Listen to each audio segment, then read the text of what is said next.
আসসালামু আলাইকুম। দেশ ও দেশের বাইরে সবাইকে আন্তরিক শুভেচ্ছা অভিনন্দন। আমাদের রফিকুল কাদের ফ্লাইট বা পাসপোর্ট টিকিট কোথায় দেখো না, তার ফ্লাইট সে মূলত অনেক দিন যাবত, মানে ধৈর্য কাকে বলে, উহা কত প্রকার ও কী কী তারে না দেখলে বোঝা যাবে না। কিরগিজস্তান যাবত 2024 সালে ধরা খেলাম, টাকা পয়সা থাকার পরেও তাকে কিন্তু অবশেষে আমি সফল হয়েছি সৌদিতে পাঠানো। সে বিল্ডিং কনস্ট্রাকশনে যাচ্ছে, 1500 টাকা স্যালারি। বিল্ডিং কনস্ট্রাকশন 1500 টাকা স্যালারি। তার পাসপোর্ট ধরো,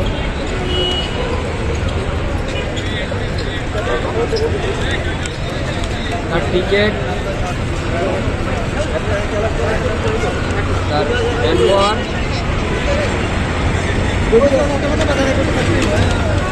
তার ভিসা। সে 1500 টাকা স্যালারিতে যাচ্ছে সৌদিতে। আপনারা সবাই তার জন্য অবশ্যই দোয়া করবেন।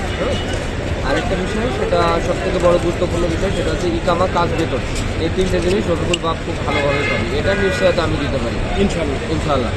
আর কোনো সমস্যা হবে 24 ঘন্টা থেকে 72 ঘন্টার ভিতরে ইনশাল্লাহ সমস্যার সমাধান হয়ে যাবে। তোমার কোনো কিছু জানার থাকলে তুমি আমার হোয়াটসঅ্যাপে নক দিয়ে দিবে, তোমার ভয়েস দিয়ে দিবে, এই ইমো নাম্বার আছে, তুমি আমার জানা দেবে। তার আজকে ফ্লাইট, অর্থাৎ আজকে ঢুকতেছে 23 তারিখ, আমাদের 24 তারিখ রাত 1টায় ফ্লাইট। আসলে কিছুক্ষণের ভিতরে সেই এয়ারপোর্টে ঢুকে দেবে। আপনারা সবাই দোয়া করবেন তার জন্য এবং আমাদের জন্য। ধৈর্যের ফল সবসময় ভালো হয়। অবশেষে তার মানে তার যে ঋণগ্রস্ত ছিলাম আমি, সেটা কিছুটা হলেও আমি পরিশোধ করতে সার্থক হয়েছি। এটা হচ্ছে সবথেকে বড় কথা। ধন্যবাদ সবাই।